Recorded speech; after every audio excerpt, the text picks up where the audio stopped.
Rhythm. It's the new YouTube channel that features women percussionists and drummers from around the world. Today, I'm really excited to welcome my friend and a drummer and drum instructor, Tammy Mitchell-Woods.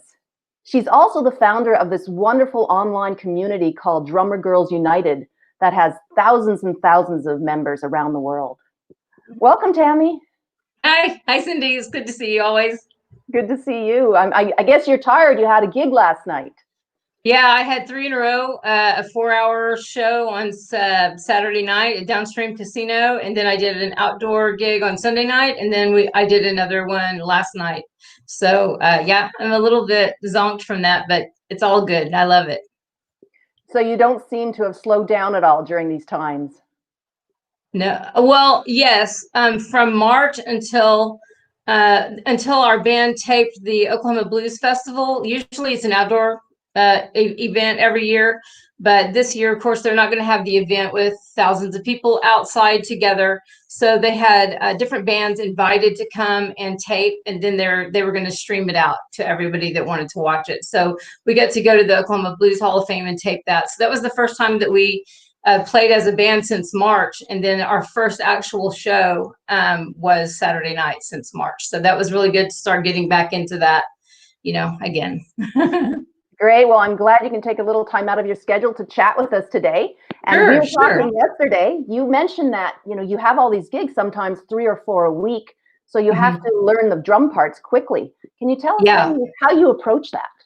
Okay. Well, I'm not saying that this is the correct way to do anything. I'm just saying that this is the way I do things because it makes sense to me, to my brain. I was a self-taught drummer, and so throwing a chart at me was not going to help me so much in the music. I can read music. I was a vocal major in college, but reading drum music, I never really learned it very well. I can do it. I kind of stutter through it, but easier for me is to listen to the song, deconstruct it in my brain, and then play it. So if somebody sends me, like on Saturday night, we did, I don't know, 45, 50 songs. They send me the set list, 3 sets, and then I listen to them and I make little notes, and then I can play it. I memorize songs really, really quickly because that's the way I've always had to do it. And so I deconstruct it first by listening to the song and figuring out what the bass drum pattern is first. That's always the first thing that I write down and figure out in my head, because once I have the bass drum pattern, and almost always if you listen to produced music, you're going to hear loops of patterns. So let's say the intro, the bass drum pattern is going to be one thing, and it's usually 2 to 4 measures, and it's a certain pattern. Like on Beat It, it's 1 and 3 and 1 and 3, and then I think he goes dun dun dun dun dun dun dun dun dun. That beat. So that repeats all the way through the song. So I write down the bass drum pattern first, and then I listen to what the hi-hat is doing, because sometimes the hi-hat's just eighth note, dun dun dun dun dun dun dun dun. Sometimes it's 16th disco, right? But sometimes it's an interesting pattern that has accents somewhere kind of funky, and I have to write that down. Then I'll put what the snare is doing, because maybe the snare is accenting on 2 and not on 4, or maybe it's ghost noting somewhere. So it helps me to kind of deconstruct it that way and put it back together.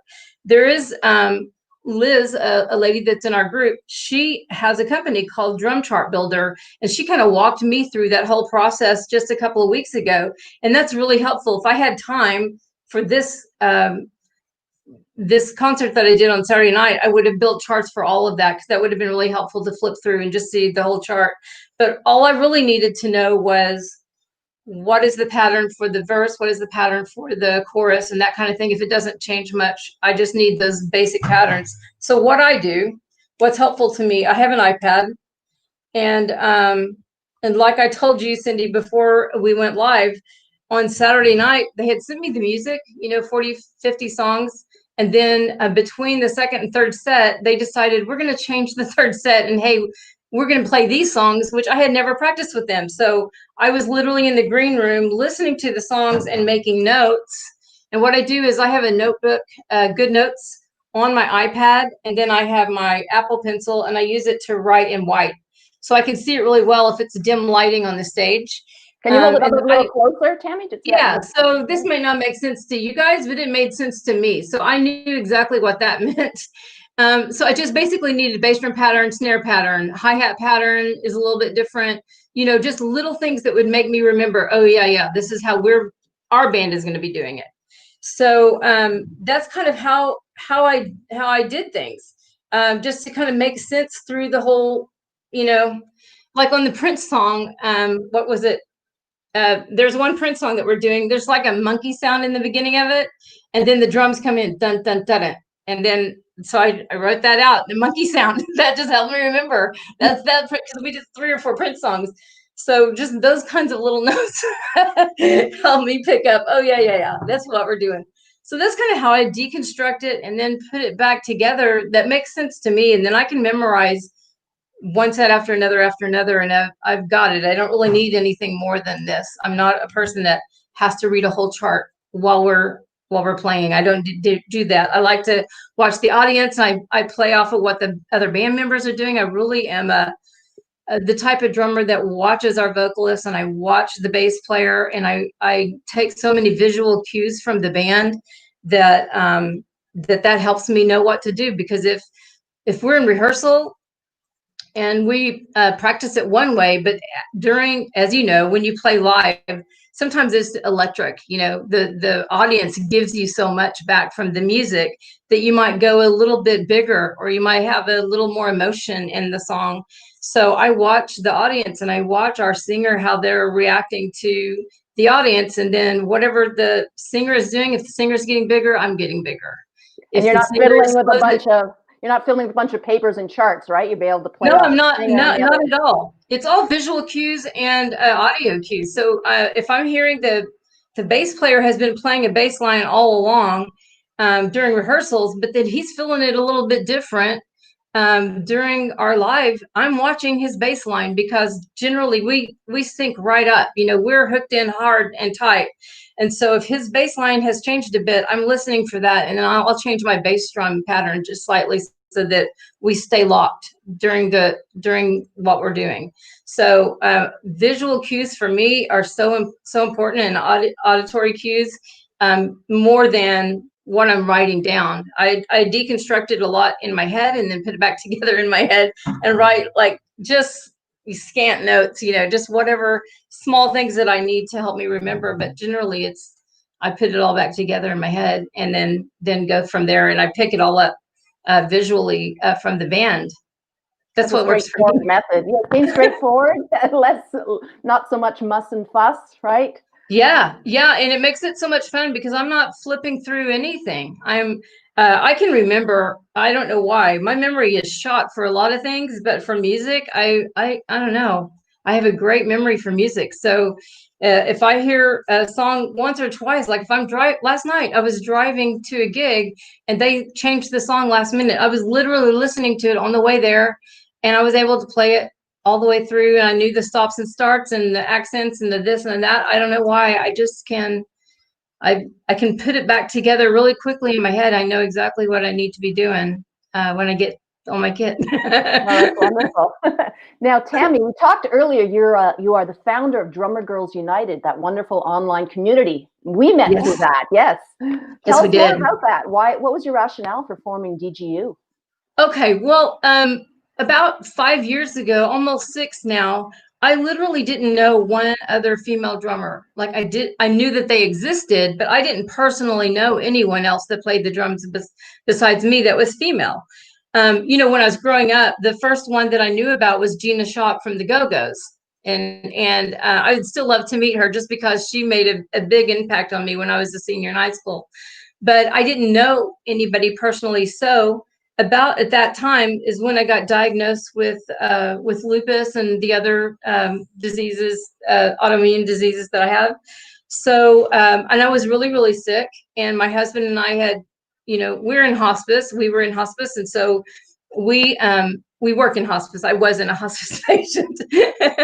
And so we talked really clearly about, what if, and planning those kinds of things. And he kept saying, we don't have any videos of you drumming. We don't have pictures of you drumming. What a waste. You're a drummer. You should know other drummers. And so I started putting videos out, and I started looking up on YouTube and on Facebook some other female drummers. And I found Annika Niles, and I found Emmanuel Caplet, and some other just amazing drummers. And we became friends through that. And that's when I put together the group, so that I wasn't, personal messaging this person, then personal messaging that. I thought, what if we were all together in one place? We could all discuss our gigs and things that we're going through, and I could ask questions, and they could talk to me about things. And that's how it got started. It was about 8 of us, just a little tiny group.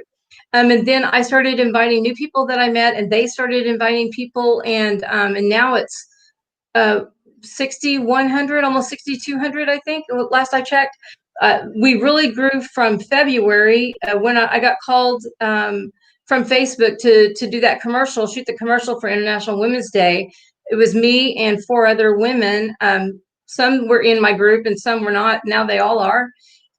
We shot that commercial, and then in March, when it came out, March 8th, our group exploded, as you probably witnessed. It went from 1,500 to 5,000 real quick, and now it's almost 6,200. 84 countries, I think, in the world is represented in our group. So it's a whole bunch of everybody.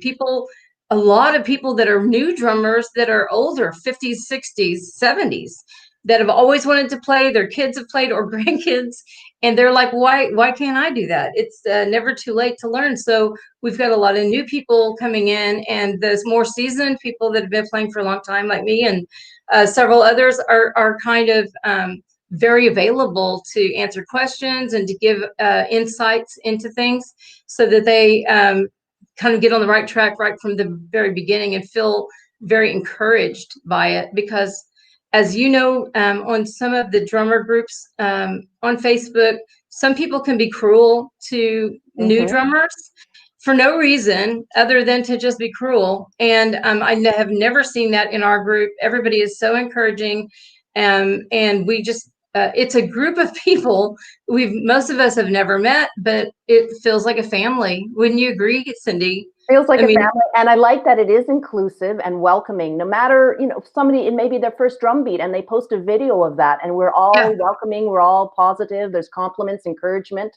You don't see that on some other sites, so it's terrific.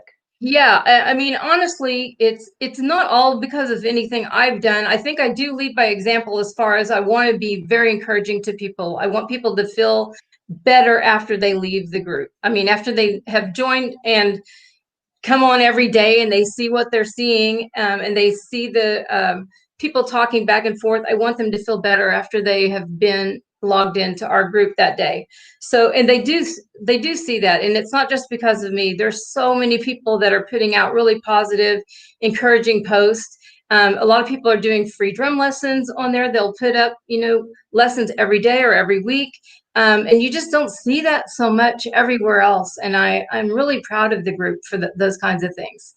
Absolutely. It's wonderful. Thank you for creating that. And Tammy, you also offer, when you're not busy with all your gigs in Drummergirls United, you offer lessons, right? Yeah. I had a bunch of students, and then, with lupus, it attacks, for some people, it attacks different parts of your body. For me, it attacks my lungs. And as you can hear, I'm kind of gravelly sounding today. So I stopped some lessons for a while just because I was having a lot of breathing problems, and I started infusions again, and that really helps me a lot. So I'm probably going to be picking up students again, Skype students. And also now I've just moved into a new kind of studio area. So I'm going to be taking in-person students as well going into this fall. So, excuse me, I'm really excited about that, to get started back to teaching again. It's so much fun for me. Excellent. Well, thank you so much, Tammy, for sharing all your tips and tricks today, and telling the history of DGU. Drummergirls United, please check it out on Facebook, and contact Tammy. And we hope to see you again on Beatkeepers, Women with Rhythm. Thanks, everybody, for tuning in. Thanks again, Tammy. Thank you, Cindy. Love you, girl. I love you. Take care. Bye. Bye-bye.